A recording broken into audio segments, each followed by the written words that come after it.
اگر فی الوقت دیکھا جائے تو کوئی ایسا کھلونا نہیں ہے کہ جو میوزک سے ہٹ کر ہو، تو یہی ایک دینے کے لیے چیز لوگوں کے پاس بچتی ہے، بچے کو چپ کرانے کے لیے، خاموش کروانے کے لیے۔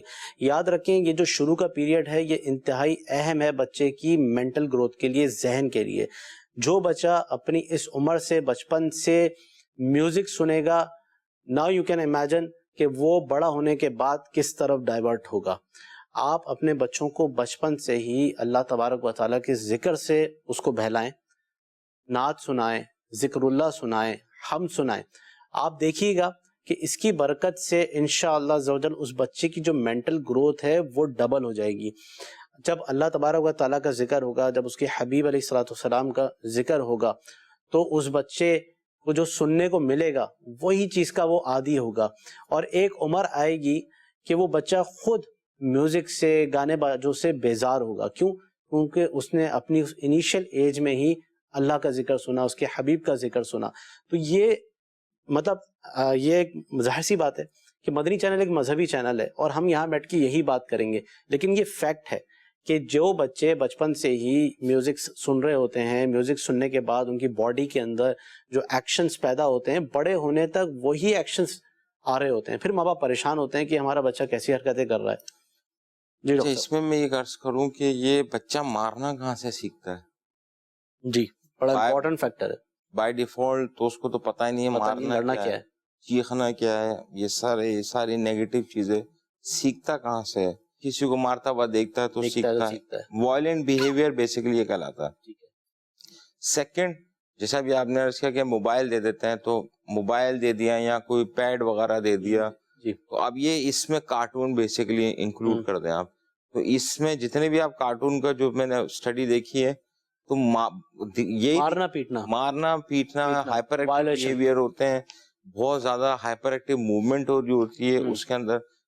بچہ تو صرف کلر پرسیو کر رہا ہوتا ہے۔ اگر بچے کا برین اگر آپ اسٹڈی کریں، بچہ صرف 2 سے 3 کلر ہی پرسیو کر رہا ہوتا ہے۔ اتنے ملٹیپل کلر بچوں کو یوں دکھائے جاتے ہیں تاکہ وہ تھوڑی اٹریکشن رہے۔ مارنے کا جو بیہیویئر پیٹرن ہے، ایگریسو بیہیویئر جو ہے، ادھر وہ یا تو اپنے گھر میں سے سیکھتا ہے، سیکنڈ جو آپ اس کو کارٹون دکھا رہے ہیں یا میوزک کے بھی اپنا نیگیٹو امپیکٹ ہے، اور جتنے بھی کارٹون وغیرہ جو دیگر چیزیں ہیں اس میں سے یہ مارنے کا وائلنٹ بیہیویئر باقاعدہ بچے کو بیبی سیٹر کے اوپر بٹھا دیا جاتا ہے، ٹی وی کے آگے، اور کارٹون لگا دیا جاتا ہے۔ تو بس اب کارٹون میں اس کے بہت سارے ایسے کارٹون ہیں جو آفیشیلی بین ہوئے ہیں، ٹھیک ہے، اس کے نیگیٹو افیکٹ آ رہے ہوتے ہیں بچوں کے، اور اس کی کافی نیگیٹو افیکٹ ہے۔ اس میں آپ نے سلمان بھائی جو توجہ دلائی ہے، اس کے اندر ایک چیز اور ذہن میں رکھیں کہ بعض سیکھتے ہیں بچے مارنا، بعض کو سکھایا جاتا ہے، سکھایا بھی جاتا ہے، محبت میں گود میں بٹھایا، اچھا اس نے کہ ہاتھ پکڑ لیا اس کا، ہاتھ مار دو اس کو، ہاتھ پکڑ کے اس کا پیار سے کر دیا، ہاتھ کر دو، ہاتھ کر دو، یہ کر دو، خود سے بھی سکھایا جاتا ہے۔ اور پھر وہ بچہ جب میچور ہو جاتا ہے تو اس کی وہ عادت پکی ہو جاتی ہے، پھر ایکسپیکٹیشن والدین کی ہوتی ہے کہ بچے نے ایسی حرکت کہاں سے، اس کو انجوائے کر رہے ہوتے ہیں، بالکل باقاعدہ ماں باپ اس چیز کو انجوائے کر رہے ہوتے ہیں۔ بچے نے اگر کسی کو ہاتھ مار دیا، چھوٹے بچے نے، تو اس کو باقاعدہ ہنسی مذاق میں ٹال دیا جاتا ہے، اور اس کو بار بار وہ ایکشن کروایا جاتا ہے۔ صحیح، ریپیٹیٹیو ایکشن اس کا ریفلیکس ایکشن بن جاتا ہے، بالکل، اب وہ ریسپانس اس کا وہ دینے لگا۔ 2 کالز ہیں ہمارے پاس، جی کالز دیجیے گا۔ السلام علیکم ورحمۃ اللہ وبرکاتہ۔ وعلیکم السلام ورحمۃ اللہ وبرکاتہ۔ محمد وسیم خان عرض کر رہا ہوں، ڈاکٹر صاحب کی بارگاہ میں عرض ہے کہ کچھ لوگ ہڈیاں کھاتے ہیں، یعنی اسے نچوڑ کر اسے کھا بھی جاتے ہیں، تو اس کے نقصانات برائے کرم عنایت فرما دیں۔ ٹھیک ہے، سیکنڈ کال دیجیے گا۔ السلام علیکم ورحمۃ اللہ وبرکاتہ۔ وعلیکم السلام ورحمۃ اللہ وبرکاتہ۔ خرم اطاری کراچی سے عرض کر رہا ہوں، میرا سوال یہ ہے کہ میرے بچوں کی امی کو جب جو ہے پریگنینسی میں جو ہے وہ جیسے سرکلاج لگتے ہیں، اور جو ہے ہر مرتبہ مطلب آزمائش ہوتی ہے، بلیڈنگ ہوتی ہے، اس کے حوالے سے کوئی احتیاط ارشاد فرما دیں، اور خلیل بھائی بھی اگر کوئی جو ہے مطلب کوئی عمل، کوئی نسخہ بتا دیں، جزاک اللہ خیر۔ سوال واضح نہیں ہے، لیکن اگر جنرلی ہم بات کرتے ہیں کہ بلڈ لاس کی بیسیکلی بات کر رہے ہیں کہ بلڈ لاس ہوتا ہے ان کا کافی زیادہ، بلڈ لاس کو کنٹرول کرنے کے لیے غالباً میرے خیال میں کوئی انجیکشن کوئی لگتا ہے, انجیکشن ہے یا کوئی آئرن سپلیمنٹ انجیکشن ٹائپ کی کوئی, اگر ایسی کوئی بات ہوئی ہے تو وہ کلیئر ہو جائے گی. لیکن جنرلی اگر ہم بات کر لیتے ہیں پھر وہی میٹرنل ہیلتھ والی بات آ جاتی ہے کہ آپ نے میٹرنل ہیلتھ کی جو پیریڈ ہے اس دوران آپ نے کیا کیئر کی, کیا ڈاکٹر کو پراپرلی وزٹ کیا, کیا ہیموگلوبن کا خیال رکھا, ویکنیسز جو آ رہی ہیں انٹرنل ویکنیسز آ رئی ہیں ڈاکٹر کی ہدایت پہ عمل کیا, ڈاکٹر سے پراپرلی گائیڈ لائن لی, کیونکہ جو اس نے ایڈوائز کی کیا اس پہ عمل کیا یا نہیں کیا, انویسٹیگیشن لی پراپرلی کروائی, الٹرا ساؤنڈ پراپرلی کروایا. اگر یہ ساری چیزیں آپ نے پراپرلی کروائی ہوتی تو اس کا سدبا ویری انیشیل اسٹیج سے کیا جا سکتا تھا, تو ہو سکتا تھا کہ شاید اس اسٹیج پہ نہ شربت ڈاکٹر صاحب جیسے بیان کر رہے ہیں نا, ابھی لیٹ سپوز کہ یہ ابھی آپ کا وقت ہو گیا, ڈیلیوری بھی ہو گئی, پیدائش بھی ہو گئی, بچہ بھی ہو گیا, اس کے لانگ ٹرم افیکٹ ہوتے ہیں. آپ کتنی فیمیلز آپ کے انکاؤنٹر ہوتی ہیں کہ جن کو آسٹیوپوروسس, ہڈیوں کی بیماریاں, مسکولر پین, باڈی کے اندر ویکنیس, کمزوری, جوڑوں کے درد, یہ سب سٹارٹ کہاں سے ہوتے ہیں؟ یہ سارے یہیں سے اسی دوران خیال نہ رکھنا, غذائیت کا خیال نہ بیان فرما رہے ہیں. اچھا, اس میں ایک سوال جو پہلے والا سوال آیا تھا, ایک وہ ہڈی کھا لیتے ہیں, ہڈیاں کھا لینا کھانے کی وجہ سے, اچھی بات ہے کھا لیتے ہیں تو کھانا اچھی چیز ہے, اس کے فوائد پہ آپ بتا دیجئے کہ ہڈی کھانے سے کیا کیا بیسیکلی فائدے ہو کھانا سکتے میرے ہیں. یہ پورا نقصان دو نقصانات پہ آ جاتے ہیں. چبانے سے منع فرمایا گیا ہے. مجھے یاد پڑتا ہے کہ مدنی مذاکرے میں بھی اس کا امیر سنت نے ذکر فرمایا. اگر خلیل بھائی اس کو تھوڑا ڈیفائن کریں, ہڈی کو صاف کر لینا چاہیے, لیکن ہڈیاں چبانا جو لوگوں کی عادت ہوتی ہے نا, اس سے منع کیا گیا ہے, کیونکہ ہڈیاں جو ہیں وہ جنات کی غذا ہیں, اسی لیے ہڈیوں کو چبانا کھانا اس کو منع کیا گیا ہے. لیکن اس کو صاف کر لینا تو ویسی اچھی چیز ہے کہ اس پہ اگر گوشت وغیرہ لگا ہوا ہے تو اس کو پراپر انداز میں صاف کر لیا جائے, لیکن چبانے کے حوالے سے جو ہے میرے خیال میں منع کیا گیا ہے. اس کے نقصانات پہ ہم بات کر لیتے ہیں کہ ہڈیاں اگر چبانا منع ہے تو اس کے پیچھے لاجیکلی میڈیکلی ہم بات کر لیتے ہیں کہ ہڈی آپ چبا رہے ہیں دانتوں کے ساتھ, ٹھیک ہے. اب آپ نے دانت کو ایکسٹرا پریشر دینا, ہڈی کوئی نرم چیز تو ہوتی نہیں ہے, ٹھیک ہے, اس کو ایکسٹرا پریشر دینا, دانت کو نقصان ہونے کا اندیشہ کافی زیادہ ہوتا ہے. اور پھر ہڈی کے کوئی باریک باریک ذرات اگر آپ کی دانتوں کے درمیان میں پھنس جاتے ہیں تو وہ آپ کے لیے اریٹینٹ کا کام کرتے ہیں, جس کی وجہ سے آپ کے مفصول کمزور ہو جاتے ہیں, آپ کو پرابلم, آپ نکل جاتے ہیں تو اس میں کمپلیکیشن ہو سکتی ہے. اب اگر ہڈی کا پیس آپ نے نگل لیا تو وہ اگر خدا نہ خاصا تھروٹ وغیرہ میں اٹک گیا, کہیں پھنس گیا جا کے, تو پھر آپ کو سفوکیشن. مچھلی کا کانٹا کیسا پھنستا ہے؟ بالکل, ایون مچھلی کا کانٹا بھی نہیں, اگر جلد بازی میں آدمی کھا رہا ہوتا ہے تو وہ جو نوالا بعض اوقات گلے میں اٹک جاتا ہے تو اس میں کتنی آزمائش ہوتی ہے انسان کو. تو یہ بیسیکلی چھوٹی چیزیں, ہڈی چبانے کی وجہ سے ان نقصانات کا اندیشہ بھی ہو سکتا ہے. باقی شرعی ویلیو آپ نے بتا دی ہے. خلیل بھائی اس سے متعلق میں جو پہلے کال تھی اس کے حوالے سے عرض کرتا ہوں کہ جو بھی اسلامی بہنیں امید سے ہوتی ہیں, اگر وہ روزانہ سورہ مریم ایک مرتبہ پڑھ لیا کریں تو انشاءاللہ عز و جل اس کی برکتیں خود ہی دیکھ لیں گے. اس طرح کے جو بھی معاملات ہوتے ہیں, جو بھی انہوں نے ذکر کیا یا کرنا چاہتے تھے, تو انشاءاللہ عز و جل تمام جو بھی معاملات ہوتے ہیں سب میں خیر ہو جائے گی, انشاءاللہ عز و جل آسانی ہو جائے گی. اسی کے علاوہ تعویذات عطاریہ سے اس کا تعویذ بھی میرے خیال میں ملتا ہے. تعویذ بھی ملتا ہے, وہ بھی تعویذات عطاریہ کے بسے سے لے کر وہ بھی باندھ دیا جائے. اور اس کے ساتھ ایک اور بھی عرض کر دیتا ہوں, بعض اوقات ہوتا ہے کہ لگے ہاتھوں کہ بچہ پیٹ میں ٹیڑھا ہے, آپریشن کی حاجت کا معاملہ ہوتا ہے, تو اس حوالے سے بھی ایک وظیفہ ہے کہ روزانہ 100 مرتبہ یا قوی موٹے قاف کے ساتھ نقطوں والا جو قاف ہے اس کے ساتھ اگر 100 مرتبہ پڑھ کر وہ دم کر دیا جائے, امید سے اپنے دم کرتی رہیں اپنے پیٹ پر, تو انشاءاللہ عز و جل وہ یہ معاملہ بھی ٹھیک ہو جائے انشاءاللہ. ہڈیوں کے حوالے سے عرض کرتا ہوں. جی, ہڈیوں کے حوالے سے اس کے نقصان اس کے بعد انشاءاللہ اس کو عرض کرتے ہیں. تو ہم بات کر رہے تھے بچوں کی جو 6 منتھ کی جو انیشیل ایجز ہیں, جس کے اندر جو ہے وہ سائیکولوجیکل پرابلمز ہیں, جو فزیکل پرابلمز ہو جاتے ہیں. اچھا دیکھیں, اس میں ایک چیز لکھی ہوئی ہے کہ ہر بچے کی گروتھ کا پیٹرن اپنا الگ ہوتا ہے, پیس بھی الگ ہوتا ہے اس کا. اب ضروری نہیں ہے کہ کسی کا بچہ اگر وہ جلدی بول رہا ہے یا جلدی چل رہا ہے یا جلدی اسمائل کر رہا ہے یا جلدی کچھ کر رہا ہے تو ضروری نہیں ہے آپ کا بھی بچہ وہی دوسرا بھی کرے, آپ کمپیئر کرنے لگ جائیں. اچھا, اس میں ایک اور چیز بھی مینشن میں نے پڑھی تھی, وہ لکھی ہوئی ہے کہ اگر کوئی بچہ کوئی مائل سٹون, جس کو ہم مائل سٹون بولتے ہیں, کوئی مائل سٹون جیسے ہنسنے کا یا بولنے کا یا چلنے کا مائل سٹون کسی نے جلدی اچیو کر لیا ہے, تو وہ دوسرا مائل سٹون ڈیفینیٹلی کچھ ٹائم میں اچیو کرے گا. ٹھیک ہے. تو زیادہ تر جو پیرنٹ کمپیریٹیو انالیسس میں یہ دیکھ رہے ہوتے ہیں اس کا بچہ تھوڑا وزن میں زیادہ ہے, گروتھ بھی اچھی ہے, تو اس کے ڈفرینٹ, یا وہ 10 ماہ کی عمر میں چل پڑا تھا, 10 ماہ کی عمر میں ایک سال چل میں پڑا, چل یا پڑا تھا, ہائٹ زیادہ تر جلدی نکال کمپیریزن ہائٹ سے کلر کے اوپر ہوتا ہے جی, اور گروتھ کے اوپر ہو رہا ہوتا ہے.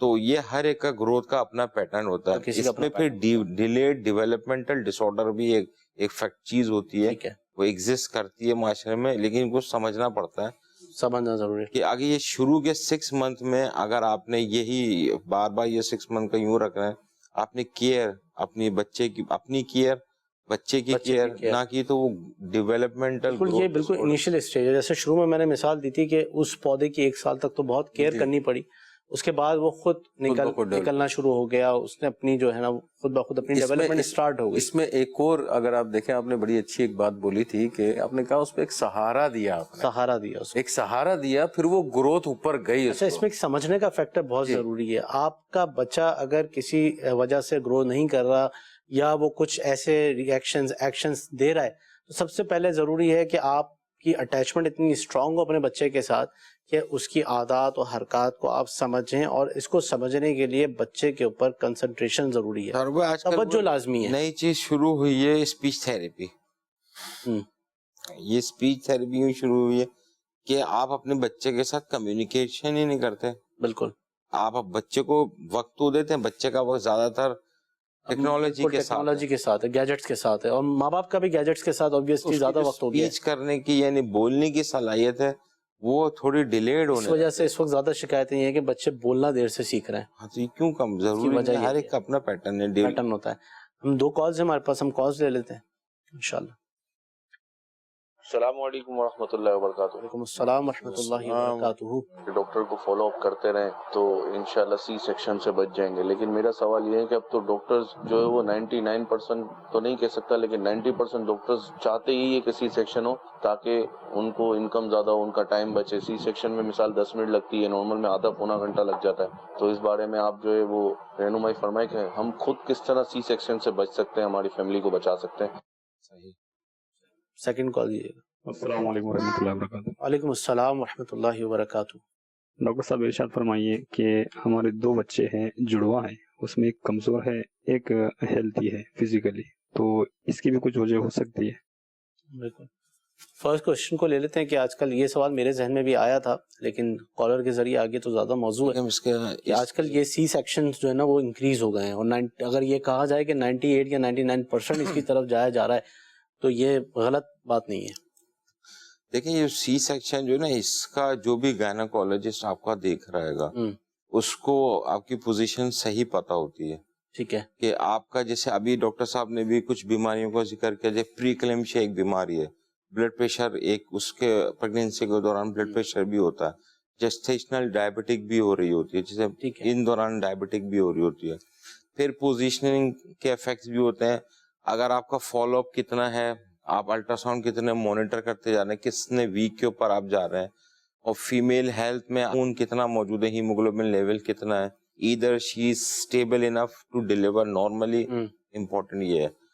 تو ہوتا یہ ہے کہ سارا جو ہے نا ڈیپینڈ کرتا ہے کہ آپ کی صحت کے اوپر. اگر آپ 9 مہینے سے فالو اپ کر رہے ہوں گے نا, آپ اتنے اویئر ڈیفینیٹلی ہوں گے. اس کی ایک وجہ نا میرے خیال میں, جو میں ایک آرٹیکل پڑھ رہا تھا, یہ کیسز کیوں زیادہ ہو رہے ہیں, تو اس کی وجہ یہ ہے کہ جو اس میں لکھا ہوا تھا کہ فزیکل ایکسرسائز باہر ممالک میں تو یہ ہوتا ہے کہ اس دوران, اس 9 منتھس کے پیریڈ کے دوران باقاعدہ واک کروائی جاتی ہے, کچھ اس کی اسپیشل ایکسرسائزز ہوتی ہیں. وزٹ کریں گے تو وہ آپ کو انفارم کرے گا نا. اسپیشل ایکسرسائزز ہوتی ہیں جو وہاں پہ کروائی جاتی ہیں. اچھا, ہمارے یہاں پہ اگر دیکھا جائے تو اس کا پیٹرن بڑا ہی آسان ہے کہ نارملی گھر کے کام کاج, آپ نے اگر یہ خواتین خود تھوڑا بہت گھر کی, کیونکہ ہمارے یہاں جو ہے وہ شاید برا لگے کچھ کو, کہ ہمارے یہاں معاشرے میں جو ہے وہ کام والی کا یا ماسی کا رجحان بڑھ چکا ہے, تو اس کی وجہ سے جو ہے فزیکل ایکسرسائز بہت کم بلکہ نہ ہونے کے برابر ہو چکی ہے. اس کی ایک وجہ یہ کہ اس معاشرے سے اس کو کمپیئر کیا جائے کہ وہاں ایکسرسائزز, واکس آپ کو جو ہے وہ بتائی جاتی ہیں, ریفر کی جاتی ہیں. یہاں پہ تو بالکل ایسا حال ہوتا ہے کہ وہ بالکل بیڈ ریسٹ کی طرف چلے جاتے ہیں. نہیں شروع اس میں ویری کرتا ہے, بیڈ ریسٹ کچھ کیسز ہوتے ہیں جہاں پر ریکمینڈڈ ہے, ریکمینڈڈ ہے, ہر کوئی بیڈ ریسٹ جائے بالکل نہیں جاتا,